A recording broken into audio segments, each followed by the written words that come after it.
Expo les da la bienvenida a los que nos están escuchando, tanto como a los expositores que nos acompañan. Como ustedes saben, a partir de marzo del 2020 se creó una comisión para manejar todos los temas relacionados con la pandemia del COVID-19 en la universidad. Como parte de nuestras actividades, esta comisión que se llama Comisión Plan Retorno, está el informar a la comunidad politécnica sobre los diferentes procesos, avances y conocimientos relacionados con la misma. El día de hoy tenemos la colaboración del grupo SAR de Navarra, auspiciando esta presentación con el título Nuevos retos para la humanidad, bioseguridad y coronavirus, por parte del Magíster Ricardo Bonacho Camps. Pero ¿quién es Ricardo? Ricardo tiene prestaciones de servicios en diferentes lugares, es coordinador académico y de formación del SAR Navarra de España, es paramédico, presidente de la Comisión de la Humanización en SUMA, miembro del Comité de Seguimiento y Evaluación en Viceconsejería de Sanidad, director internacional y fundador de Global Humana, una organización no gubernamental. A nivel profesional tiene muchos estudios en antropología, pedagogía, magisterio con especialidad en educación física y un máster en solución de conflictos. Ha participado a nivel internacional en muchas partes del mundo, apoyando los temas de búsqueda y rescate, así como de capacitación relacionados con diferentes tipos de desastres. Para nosotros realmente es un honor que nos acompañe hoy en esta presentación. Lo que vamos a hacer es que él va a presentar y al final pueden hacer preguntas a través de los diferentes medios en los que se encuentran, que nosotros le transmitiremos las preguntas a Ricardo. Muchas gracias, Ricardo. Adelante. Muchísimas gracias, María del Pilar. Lo primero que quería hacer es dar las gracias al decano y a Pilar Cornejo por la oportunidad que nos ha dado a la institución SAR Navarra España de estar aquí pudiendo compartir esta conferencia. Luego, por otra parte, pues muchas gracias a John y Carlos Navarrete como responsables de país en Ecuador de SAR Navarra. Bueno, pues tenemos 45 minutos y luego vamos a abrir un turno de preguntas. Lo primero que les quiero comentar a los alumnos, las personas que estén conectadas en línea, es quién es SAR Navarra. SAR Navarra es una institución, es una ONG, una organización no gubernamental que está sobre todo especializada en la atención a catástrofes y desastres. Somos la mayor parte de las veces los primeros en llegar y en los últimos 15 años hemos colaborado en el terremoto de Perú, el terremoto de Chile, hemos estado en Haití, en Nepal, en las inundaciones de Malasia, en el tsunami de Indonesia y aparte de la ayuda de catástrofes, realizamos capacitaciones en el área de seguridad, de emergencias y en el área sanitaria. Entonces, bueno, ese es el motivo de plantear o de presentar esta conferencia. Por otra parte, también quería comentarle a los alumnos que nuestra presencia en Ecuador se circunscribe ya cerca de 12 años, 12, 14 años, y hemos tenido formaciones con el Cuerpo de Bomberos de Guayaquil, el Cuerpo de Bomberos de Cuenca, con la ATM, con la Agencia de Tránsito Municipal, también con la Corporación de Seguridad, y este último año hemos tenido ya reuniones al más alto nivel con otras instituciones para empezar a realizar capacitaciones de los áreas con los que hemos estado comentando. Las imágenes que están viendo es de la última misión que hemos estado en el Amazonas.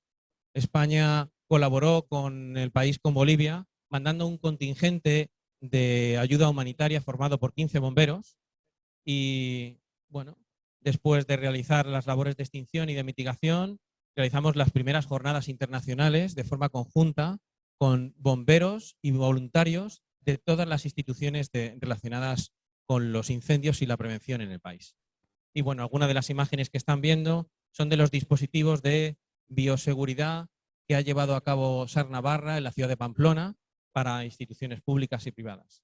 Aquí vemos a nuestro compañero Carlos Andrés, en el último curso que realizamos de túneles con la Agencia de Tránsito Municipal, y tuvimos la oportunidad de contar con la colaboración de, pues eso, de la Agencia de Reducción de Desastres y otras muchísimas entidades. Bueno, esto es simplemente como para circunscribir un poquito la relación de SAR Navarra con Ecuador. Y vamos a centrarnos ya, vamos a pasar a la parte importante, al núcleo duro de la capacitación. ¿Por qué la hemos llamado Retos de la Humanidad?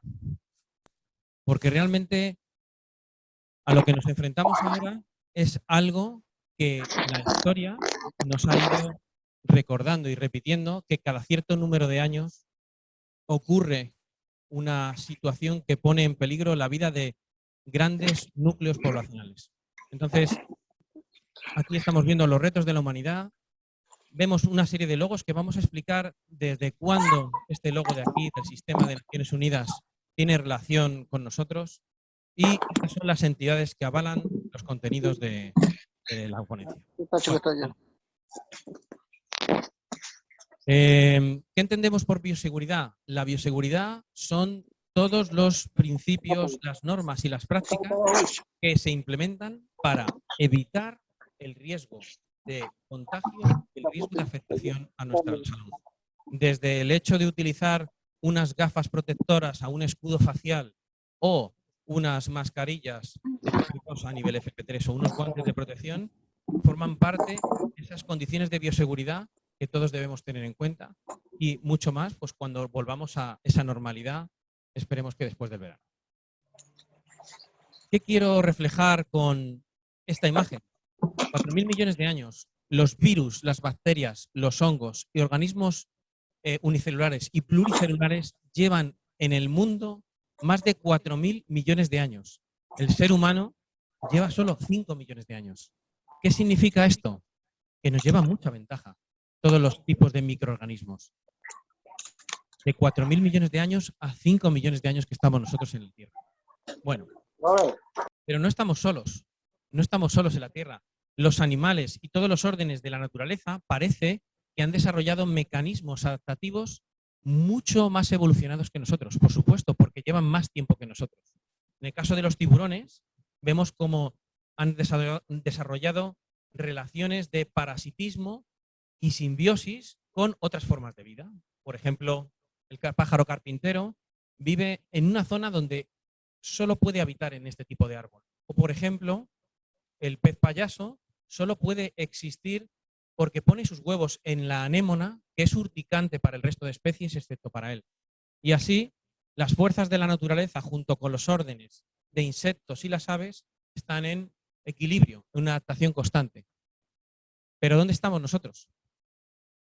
El ser humano, desde el Australopithecus, 5 millones antes de Cristo, hasta el Homo sapiens, que es nuestro, digamos, nuestros antecesores, hemos tenido esa evolución donde el órgano que más ha cambiado radicalmente es el cerebro. Pero parece que el cerebro no siempre lo hemos utilizado para adaptarnos y para evolucionar de una forma global. Vamos a dar un salto, llegamos al siglo XX y nos encontramos con un alemán que se llama Fritz Jarr, que en el año 1929, después de la Primera Guerra Mundial, generó un concepto nuevo que se llama bioética. Este concepto tiene que ver con la vida y con la forma en la que vivimos. Parece ser que la mejor relación entre los hombres y los animales, las plantas, en el mundo en el que vivimos, tiene que ver con esos 4 principios de la bioética. Y el reto de la humanidad, que es el título de la charla, parece que tiene que ver con esto. Este señor nos dice que esa bioética debería ser como una especie de solidaridad hacia la biosfera, generando una especie de ética global, porque dice que la violencia del ser humano se puede apreciar con las hambrunas, el cambio climático y los desperdicios contaminantes. Pero también lo que nos dice Fritz Jarr es que cómo es posible que la mitad del mundo muera de excesos y la otra mitad del mundo fallezca de escasez, como estamos viendo aquí. ¿Cómo puede ser que siendo de la misma especie, digamos que estemos consintiendo esto? Este tipo de cosas solo ocurren en nuestro orden de seres humanos. En los animales esto no ocurre. Entonces, la primera invitación a pensar es sobre nuestra conciencia, ¿nos estamos dando cuenta de hacia dónde vamos? Y por otra parte, es cómo es nuestra conciencia, nuestro sistema ético de valores. Porque entre vivir así o crear islas en Dubái artificiales, creo que hay un término medio. Como dice Aristóteles, en el término medio está la virtud. Y nosotros creo que estamos en camino quiero pensar que estamos en camino de encontrar ese término medio. En 1957, un pollo tenía este aspecto, 900 gramos, y para que un pollo adquiriera 2 kilos o 3 kilos de peso, pasaban 6 meses. A día de hoy, un pollo adquiere 3 o 4 kilos de peso en cerca de un mes de tiempo. ¿Qué estamos haciendo con nuestra alimentación? ¿Qué estamos haciendo con los plaguicidas? Esta es la isla de Borneo. Estuve en Borneo hace 2 años. En 1950 tenía este aspecto. A día de hoy tiene este aspecto por los bosques de palma. Bueno, y eso nos lleva a buscar referencias. A mí me gusta siempre referenciar todo lo que comento y documento desde el punto de vista humano. Este señor, Stephen Hawking, falleció en el mes de marzo del 2018 y antes de fallecer enunció unos titulares que el mundo se quedó sorprendido. Decía que al paso que vamos, si seguimos como estamos, a la humanidad nos quedan menos de 100 años. Pero lo interesante es que Stephen Hawking, cuando tenía 25 años, decía que a la humanidad le quedaban 1000 años. Y fijaros qué curioso, y por qué saco esta cita de Stephen Hawking aquí. Porque a él le preocupaban 4 cosas en relación a la humanidad. Una, el uso de la tecnología y de la inteligencia artificial que estamos haciendo. Parece que estamos haciendo un uso de la tecnología que no nos está humanizando. Por otra parte, lo que le preocupaba a Stephen Hawking era la posibilidad de que cayera un meteorito, cosa que vamos a poder hacer poco nosotros.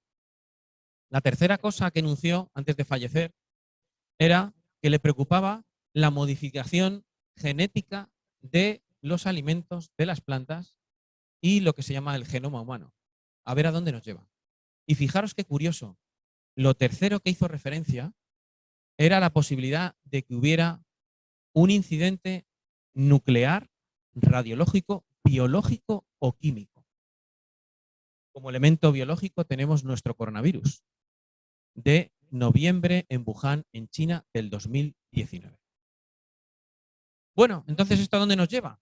Nos lleva a que históricamente el ser humano ha recogido para alimentarse los alimentos del suelo, de los frutales, pero años después se ha organizado con sus congéneres para, de forma colectiva y cooperativa, desarrollar sistemas de agricultura para tener más comida y más alimentos.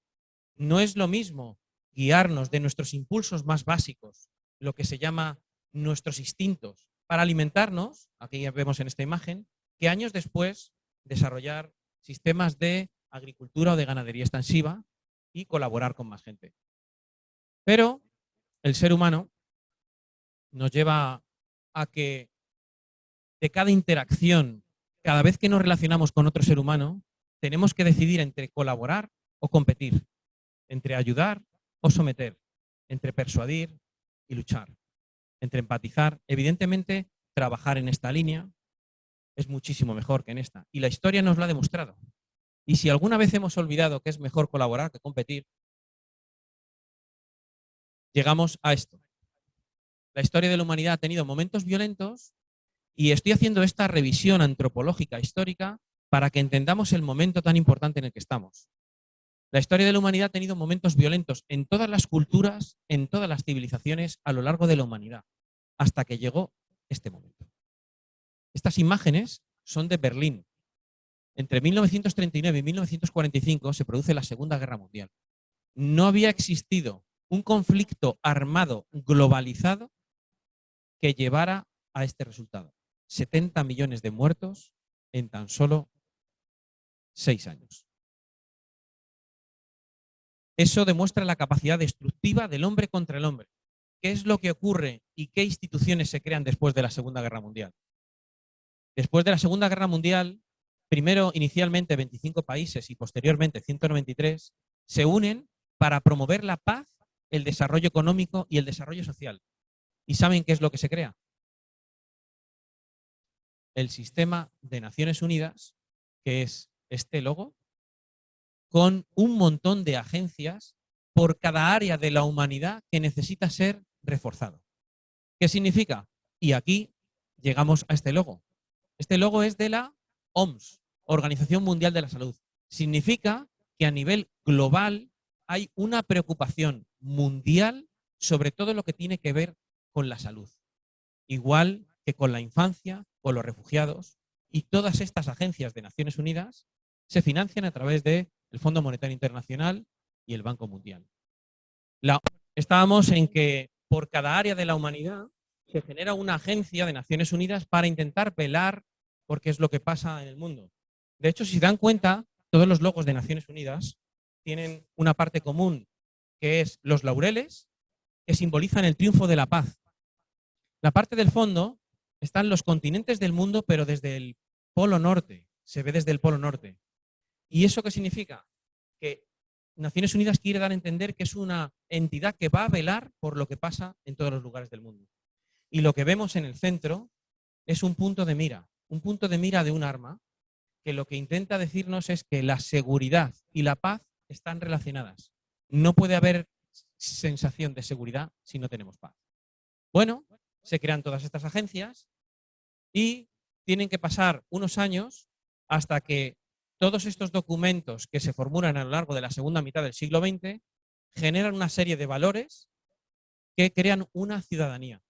Tolerancia, igualdad, solidaridad, que están recogidos en estos documentos como un nuevo despertar, como una nueva ciudadanía, donde el valor más importante de todos los que están en la pantalla es la justicia.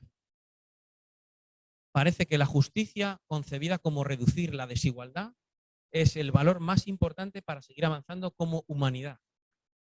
De hecho, ahora mismo el tema de los recursos entre países, la cooperación internacional y con el tema de las vacunas, estamos buscando un criterio de equidad y de justicia en el reparto de las vacunas, siempre priorizando las personas de mayor índice de riesgo. Bueno, entonces vamos a pasar un poquito para adelante. Tienen que pasar unos años más para que nos demos cuenta de que todos los países del mundo tienen que trabajar por los derechos humanos. Y dentro de esos derechos humanos, que son 30 y que pueden ver en la pantalla, hay uno que es el más importante de todo y es justo el que estamos intentando proteger desde que nacemos, incluso desde antes de nacer, que es el artículo 3, el derecho a la vida. Las mascarillas, todas las medidas de bioseguridad, todos los confinamientos y todo el esfuerzo que están haciendo todos los países para evitar una catástrofe son por proteger esa vida, por proteger el derecho a la vida. Bueno, la última parte de este enfoque humanista es que este señor que crea el concepto de bioética nos dice que la mejor conducta del ser humano con respecto a la vida es si cumplimos estos 4 principios. Y el primero nos dice que es el principio de autonomía, que es que todos tenemos la capacidad de hacer lo que queramos hacer con nuestras vidas. Pero nos dice, ojo, acuérdate de los niños, de los ancianos, de los discapacitados y de los enfermos. ¿Por qué? Porque todos los que estamos escuchando esta charla, todos hemos sido niños, todos vamos a ser ancianos, todos vamos a sufrir una discapacidad y en algún momento vamos a estar enfermos.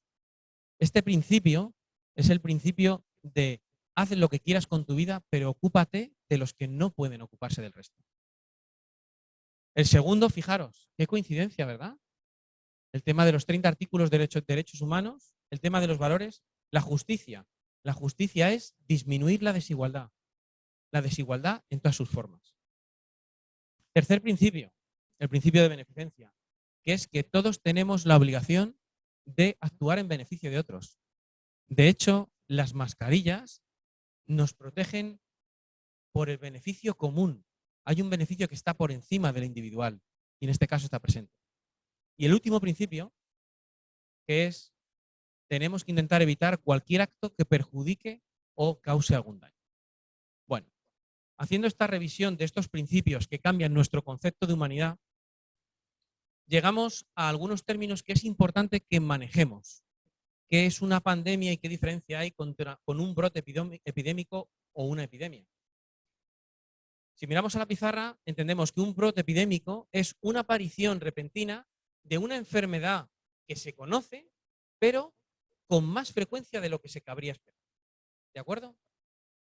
Entonces, por ejemplo, un brote epidémico podría ser un brote de meningitis, una salmonelosis, un sarampión. Sería un brote epidémico que se da en una zona que normalmente no se da y con una frecuencia más elevada.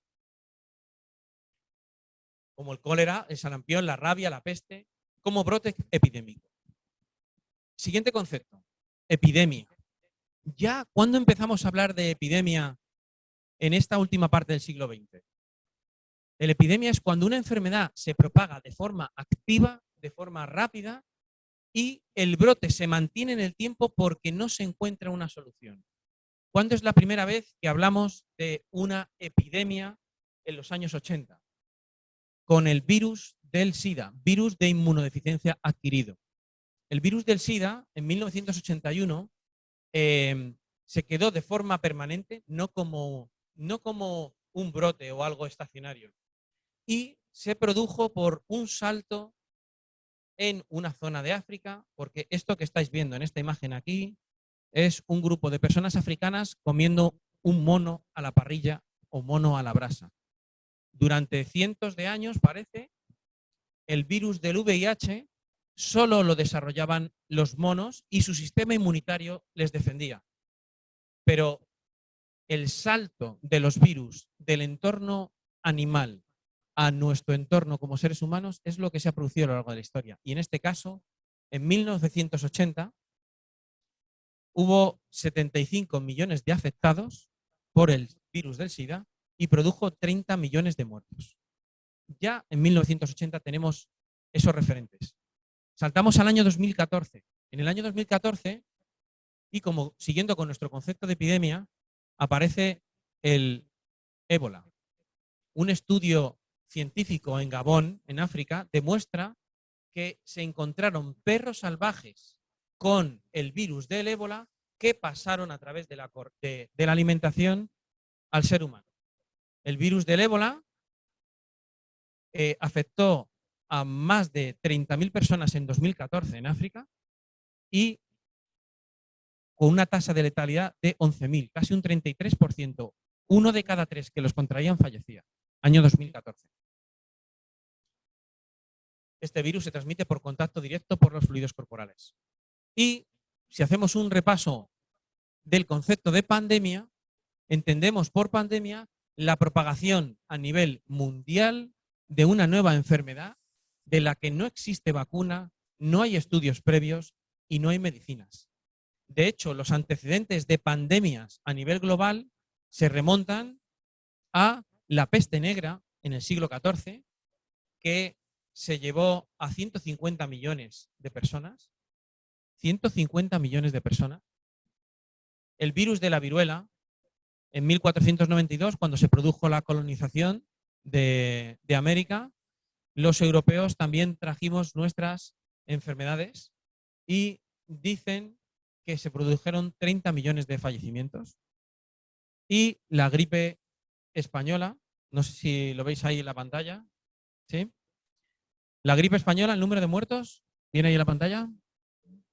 100 millones de muertos, ¿de acuerdo? Sí es cierto que todas estas pandemias tenían una ventaja, y es que la velocidad de propagación no es la de nuestros días. Hoy en día estamos en un mundo global con más de 194 países, donde el tráfico de las personas, la circulación de los seres humanos, hace que todo se globalice. La economía y la política se ha globalizado, pero las enfermedades también. Y esta es la primera vez que nos hemos dado cuenta que un virus puede afectar a todo el planeta en un tiempo récord. En un tiempo récord, y estamos ahí. De hecho, convivimos con más de 48 billones de bacterias, 60 billones de virus y varios millones de hongos dentro de nuestro cuerpo, dentro de cada ser humano. Convivimos con esa cantidad de bacterias y de virus y no pasa nada. Estamos en constante equilibrio. Y bueno, ¿qué vemos aquí? El laboratorio de Wuhan de máxima seguridad del tratamiento de agentes infecciosos. ¿Qué vemos aquí? Bueno, la estructura del coronavirus. A día de hoy, la información que tenemos es que el 70% de todas las infecciones que han ocurrido en las últimas 4 décadas, todas han sido por zoonosis. ¿Qué nos referimos por zoonosis? Que la mayor parte de todos los virus han saltado del entorno natural de los animales o las plantas al mundo de las personas. ¿De acuerdo? Y aquí vemos este animalito tan entrañable, que es el pangolín. Es una especie como de armadillo, que este armadillo es el que se ha referenciado como el causante del paso entre el coronavirus de los animales y las personas. El pangolín, esto es información de National Geographic de hace un año, es el mamífero más traficado en todo el mundo por sus escamas que se les han atribuido cualidades relacionadas con la medicina china. De hecho, aquí podemos ver que el precio del pangolín ha ascendido hasta $600 el kilo en China. O sea, que se ha intensificado la captura de estos animales salvajes, como están viendo aquí, animales incautados, y este animalito es el que a día de hoy tiene la teoría más probable de que haya sido el que haya producido el salto del coronavirus del entorno animal al entorno de las personas. De hecho, el 92% de la coincidencia del genoma del pangolín, del coronavirus del pangolín, coincide con la estructura de nuestro coronavirus. Lo digo por un poco cerrar la historia de dónde viene o de dónde probablemente venga el origen de nuestro coronavirus del 2019. Bueno, 10 minutos más. A ver, algunos brotes epidémicos más. Las civetas, en el año 2003, generaron el SARS-1, que produjo 8.000 infecciones y 800 muertos. En un año, el SARS-1, pero se controló en la zona de Indonesia. El MERS, no lo veo, si alguien por ahí en la sala me puede ayudar. El MERS, en el 2012, produjo 2.500 afectados en la zona de África y 850 fallecidos. Pero es un brote que se controló en meses. ¿Por qué? Porque las zonas donde se detectó eran zonas muy poco pobladas y normalmente de grupos, grupos nómadas, pero de gran afectación en el territorio, pero con poca movilidad entre países o entre continentes. El mapa mundial de coronavirus a día de hoy nos desvela 3.700.000 casos. Bueno, aquí en esta imagen hemos querido poner que el mundo está en pandemia y que todas las soluciones que adoptamos en relación a la salud no las toma un país de forma unilateral. Todos, ¿qué hacemos? Seguimos recomendaciones de organismos internacionales. Porque estamos en un mundo global, necesitamos soluciones globales. Entonces, bueno, ¿qué les puedo comentar a todas las personas que están conectadas escuchando la conferencia? Pues todas las medidas por las que se propaga el coronavirus las conocemos. El lavado de manos, vamos a ver un vídeo de 7 pasos. Y lo que sabemos a ciencia cierta es que produce una infección respiratoria. Pero nuestro coronavirus produce una infección respiratoria más grave en personas de más edad con afectaciones previas. Por eso son los primeros grupos que se están vacunando en todo el mundo. Mirad, 185 países, es la primera vez que se da una situación de pandemia con una extensión en menos de un semestre que afecte a 195 países. Los síntomas los conocemos: tos, fiebre, cansancio, dolor de garganta, dolor de cabeza y fatiga, ¿vale? Lo bueno de este tipo de virus es que el 80% de las personas que los contrae con síntomas leves y solo el 20% desarrolla síntomas graves que requiere de hospitalización. ¿Pero qué significa que nuestro coronavirus es un virus de ARN o ácido ribonucleico? Significa que de las dos espirales que forman nuestra cadena genética, el ARN es solo una espiral con una serie de nucleótidos. Y eso lo que produce es que sea un virus que muta muchas veces, pero de forma lenta. Por eso estamos escuchando que desde en el último año y 4 meses han aparecido variantes de ese virus. Pero los virus cambian muchas veces. En este caso, como es un virus de ARN, muchísimo más. Bueno, el modo de propagación del COVID, sabéis que los virus no pueden vivir fuera de un huésped de forma autónoma, sino que necesitan un ser vivo para poder replicarse y reproducirse.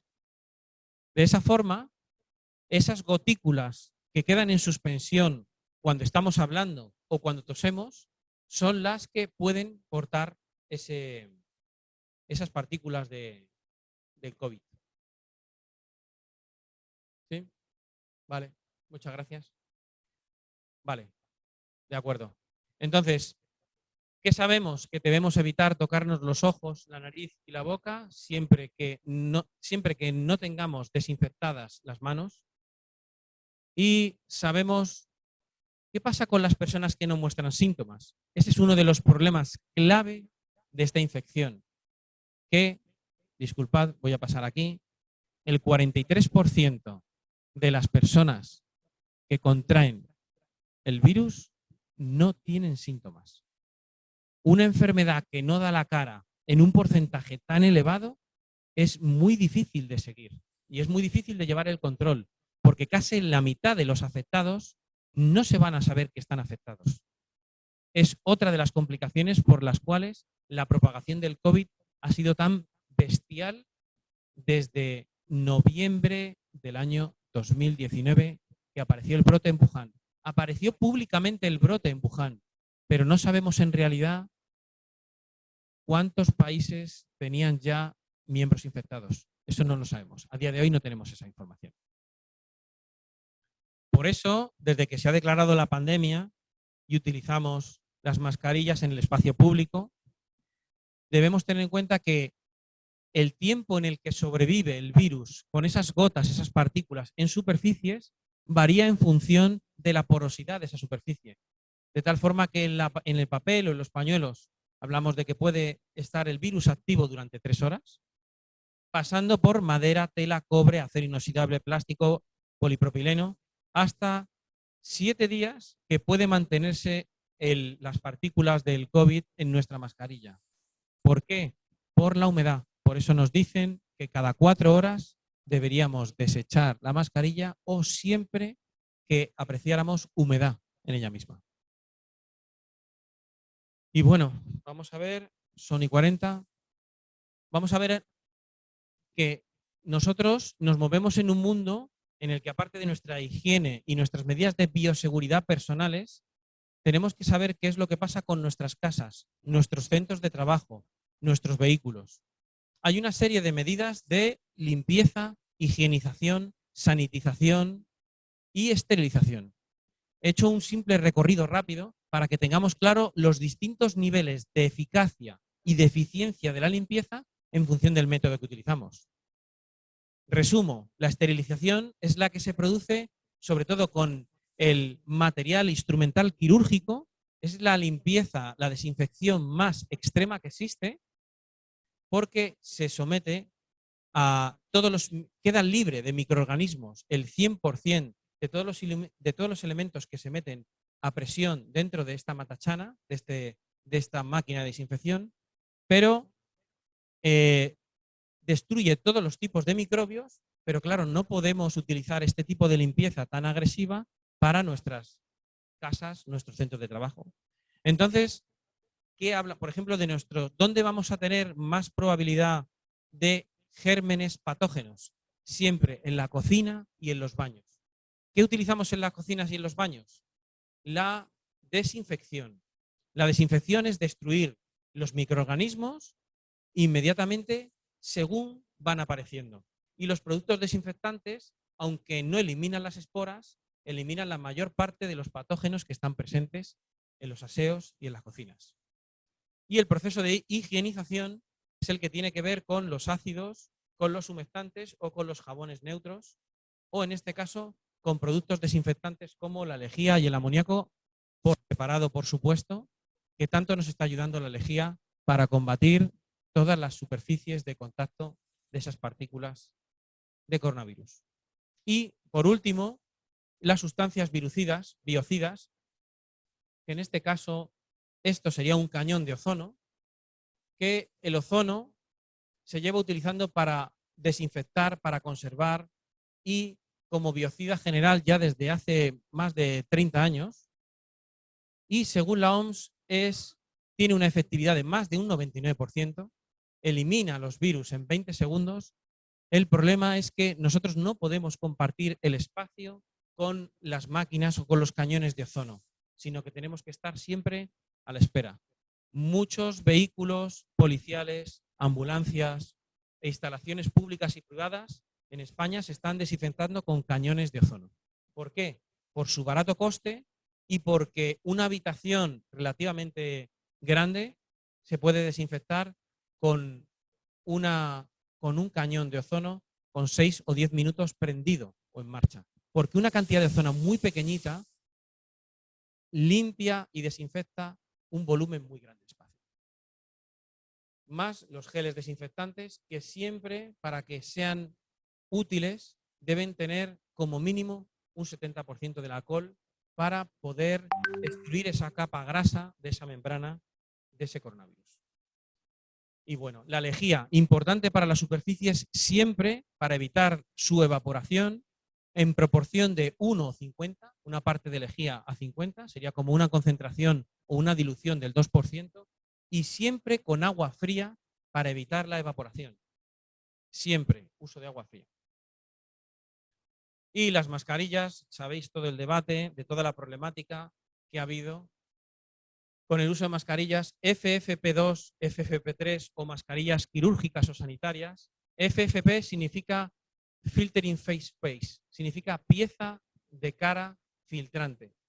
Las de nivel 2 son las que llevan esa válvula antirretorno, que al principio de la pandemia sí que permitían utilizarlas y con el paso de los meses se ha decidido que es mejor no utilizarlas para proteger al resto de las personas. Entonces, si no me equivoco, son y 45 y hemos llegado al muchas gracias. Hemos hecho un repaso de conceptos importantes de la humanidad. Hemos hecho una revisión de la relación que mantenemos con todos los tipos de especies y con todos los órdenes. Hemos pasado por la generación de la Agencia de Naciones Unidas con todo el sistema de la OMS para hacer recomendaciones en área sanitaria. Hemos hecho un pequeño repaso del recorrido del salto del coronavirus al ser humano a través del pangolín y luego hemos finalizado con una revisión de métodos de esterilización, de limpieza y de higienización. En 1 hora, en 45 minutos, no nos da tiempo a más. Y bueno, por mi parte, pasamos al turno de preguntas. Pilar, si me echas una mano en la sala. Muchas gracias. Bueno, muchas gracias, Ricardo, por esta presentación realmente importante para entender de dónde viene el virus, cómo ha evolucionado y cómo realmente nosotros estamos expuestos. Voy a dar paso a las preguntas, primero a las de las personas que están aquí conectadas directamente, y luego tu tocayo, Ricardo, me va a decir cuáles son las preguntas. Él va a leer las preguntas que tengamos en Facebook. Por lo pronto, no sé si Robert Mateo se está alzando la mano o porque la tiene alzada desde antes. Si tiene alguna pregunta, adelante. Muy bien. Queda a la espera.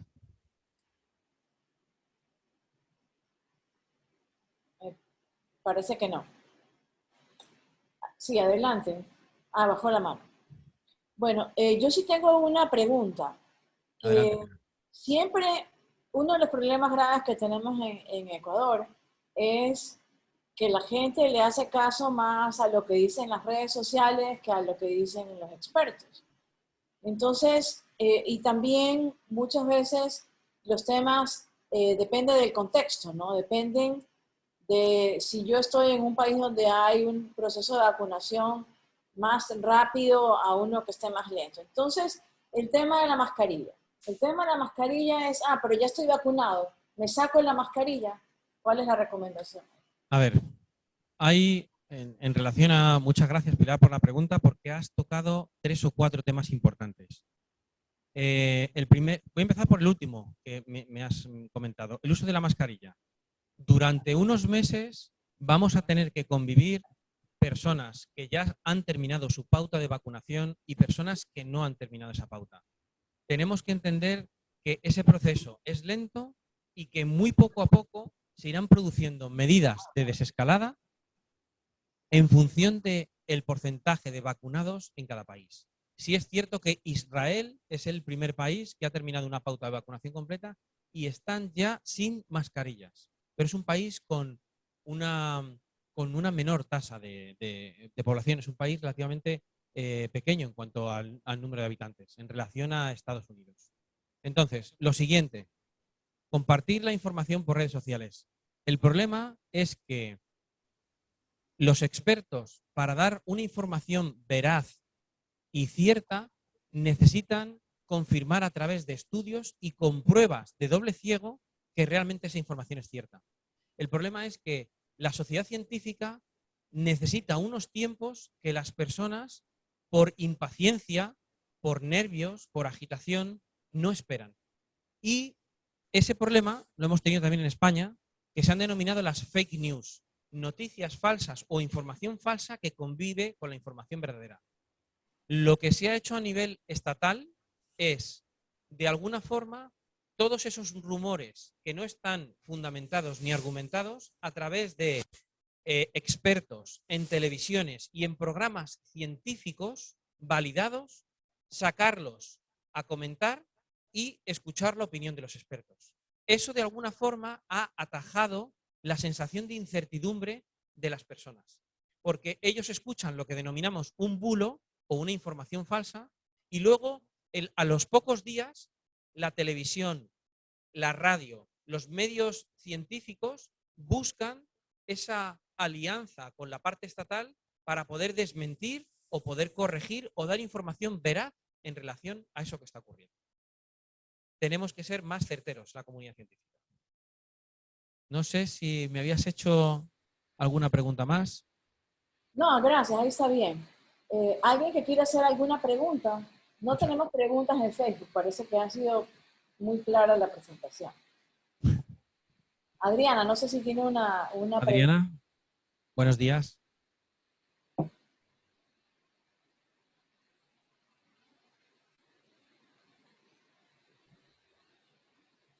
Se está conectando.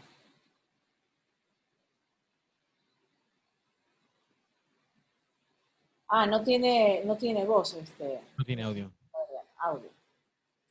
Pero está escribiendo en el chat. Muy bien. Hasta que Adriana escriba, Adriana es nuestra directora de seguridad industrial y ocupacional en la SPOL. Tiene una tarea realmente grande y dura, porque sobre todo personal que trabaja al aire libre, se saca la mascarilla. Entonces, están al aire libre, pero están con otras personas. Entonces, ahí, ¿cuál sería el tema? O sea, si estás al aire libre, aunque estés con ventilación, pero si estás conversando con otra persona, ¿se deben o no sacar la mascarilla? Nosotros, he escuchado con perfección la pregunta.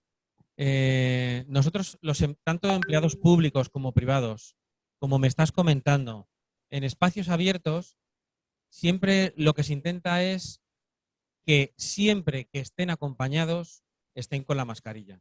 Y para tener la sensación de seguridad, hay muchos dispositivos que nos ayudan a mantener la mascarilla, si no la lleva colocada de forma correcta, pero que esté cerca de la boca, colgada, que esté en el cuello, de tal forma que se entienda que si es un trabajador de jardinería, que está en el exterior, que está solo y aislado, de alguna forma, el hecho de ver que tiene la mascarilla cerca, se entiende que tiene el medio de protección próximo y si se acerca a alguien o está en grupo, se puede colocar la mascarilla en cualquier momento.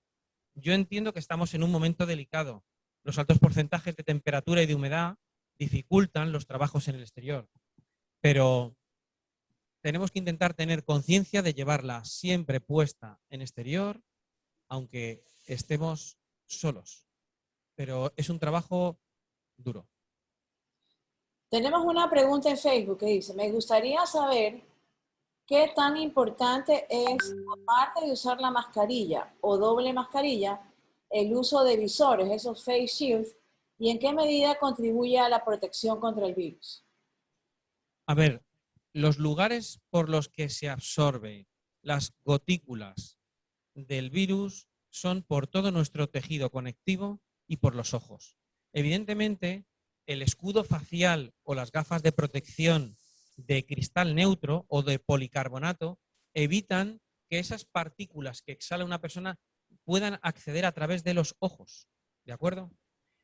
Lo que pasa es que la probabilidad de infección a través de los ojos es un porcentaje muy pequeño y muy reducido en relación a las personas que se infectan por boca o por nariz. Entonces, ¿qué tan efectivo? Aumenta la efectividad y aumenta la protección. Pero todas las medidas de seguridad siempre tienen un punto de equilibrio. Tenemos que ver las zonas, nuestro entorno para poder llevar ese escudo facial o no llevarle. Entonces, tenemos que intentar mantener ahí un equilibrio. Claro, por ejemplo, cuando yo voy al supermercado, aunque yo uso lentes, de todas maneras prefiero ponerme mascarilla y escudo facial. Claro. Porque de todas maneras en algún momento me agacho a coger algún paquete o algo, no sé si en ese momento, no todas las personas respetan la distancia, que es el otro tema, ¿no? Por más que haya señalética, no se respeta mucho el tema de la distancia. Otra pregunta que nos hacen frecuentemente, y no sé si tú puedes responder esto, es, la mayoría, bueno, en Ecuador solo hay vacunas de 2 dosis, ¿no? La mayoría recibimos, de los que reciben vacuna van a recibir 2 dosis. Mucha gente piensa que, bueno, si ya recibió la primera dosis está protegido y que no debe cuidarse tanto. ¿Cuál sería una recomendación entre dosis, por ejemplo? Los fabricantes de cada una de las vacunas han manifestado en numerosas veces que hasta que no se termina la pauta completa de vacunación, no podemos bajar la guardia, porque nuestro sistema inmunitario todavía no ha tenido el tiempo ni la dosis suficiente como para generar esa inmunidad. Entonces, no debemos bajar la guardia hasta que no tengamos la pauta completa de vacunación y aún así, una vez que tengamos esa pauta completa, hasta que no estén, creo que es más de un 76% de la población general vacunada, no vamos a empezar a ver medidas de alivio o de reducir las restricciones. Pero estamos hablando de que el verano está cerca y creo que para después del verano vamos a empezar a ver medidas de alivio y regresar a esa normalidad presencial en muchos de los sectores, en la universidad, la actividad formativa. Vamos a empezar a ver esa normalidad después del verano. Bueno, muchas gracias. No queremos tomar más del tiempo. Muchísimas Y gracias. no veo más preguntas. En todo caso, me gustó algo que mencionaste y que fue algo así como el respeto a los demás y el tema de la justicia. Sí. Entonces, si puedes dar una recomendación con relación a eso, o sea, puedo estar yo vacunado, otros no, ¿qué es lo que yo debo hacer? Retomando los principios de la bioética que tienen que ver con cuál es nuestra mejor conducta como seres humanos, siempre va a ser proteger al más débil y tomar yo las precauciones y las medidas de seguridad hasta que todo el grupo tenga esa inmunidad de rebaño o todo el país se consiga esa inmunidad de rebaño. Entonces, esta pandemia ha cambiado nuestra forma de pensar, nuestra forma de comportarnos y nuestra forma de relacionarnos. Y tenemos que saber que el fin de la pandemia está cerca y que hemos hecho lo más complicado. la indicación de las UCIs, de las unidades de críticos en los hospitales, es la que nos va a marcar si estamos haciendo las cosas bien o mal. Y ese es el indicador, porque en España creo que hubo un momento al principio de la pandemia que se produjeron muertes que, de haber sabido lo que sabemos hoy, se podrían haber evitado. Estamos a tiempo de evitar otra ola, otro repunte, y eso está en las manos de cada persona que utiliza las mascarillas o que utiliza los geles de hidroalcohólicos. O sea, pensemos un poco en los demás, que el final está cerca y necesitamos de la ayuda de todos, porque es un problema global y requiere soluciones globales. Muchas gracias, Ricardo. Creo que ese último mensaje que nos dejas es sumamente importante para toda la comunidad politécnica, para que se entienda que hay que mantener las medidas de bioseguridad. Especialmente en Ecuador, este viernes se termina el estado de excepción que nos imponía un toque de queda a partir de las 8 de la noche hasta las 5 de la mañana y los fines de semana. Como Comisión Plan Retorno, queremos que la comunidad siga manteniendo las medidas de seguridad y que no porque dejen de tener estas restricciones, entonces pensemos que podemos salir a reuniones, que podemos estar sin la protección adecuada, considerando que el porcentaje de vacunados en Ecuador es muy, muy pequeño. Hay una pregunta más, ahorita ya con esa ya terminamos. Dice, si uno está vacunado con las 2 dosis, pero he escuchado amigos que se quieren vacunar 2 veces, ¿qué recomendación me puede dar? Vamos a ver, te vuelvo a comentar las instrucciones y la guía de manejo de la vacunación no la decide cada persona de forma individual. Los estudios de cada laboratorio en estos últimos años, que se lleva estudiando no el COVID-19, sino todos los tipos de coronavirus, han llegado a la conclusión de que esas 2 dosis, con el tiempo que está pautado, es lo correcto para conseguir una inmunidad total. Lo que no sabemos es esa inmunidad cuánto tiempo va a durar. Entonces, quizá cuando pasen 3 años, 4 años, estaremos haciendo estudios de forma continua y quizá haga falta dar una dosis de recuerdo, como por ejemplo con la pauta de vacunación del tétanos, por ejemplo. Pero eso, si hace falta una dosis de refuerzo, tendrá que pasar el tiempo suficiente para generar los estudios necesarios que nos confirmen que nuestra inmunidad ha bajado y necesitamos una dosis de recuerdo. Hasta que no llegue ese momento, nosotros debemos cumplir las recomendaciones del fabricante de la vacuna y de los organismos internacionales que están avalando esas pautas de vacunación. Bueno, ahora sí nos despedimos en honor del tiempo. Muchas gracias, Ricardo. Muchas gracias a SAR Navarra de España por esta cooperación que hacen una vez más con SPOL. Y esperamos que la próxima vez, pues, ya estemos todos con inmunidad de rebaño y podamos vernos de manera presencial. Gracias a todos los asistentes y a mantener las medidas de bioseguridad, especialmente en este próximo fin de semana que tenemos un feriado nacional. Gracias a todos. Muchísimas gracias, Pilar. Muchísimas gracias a todos.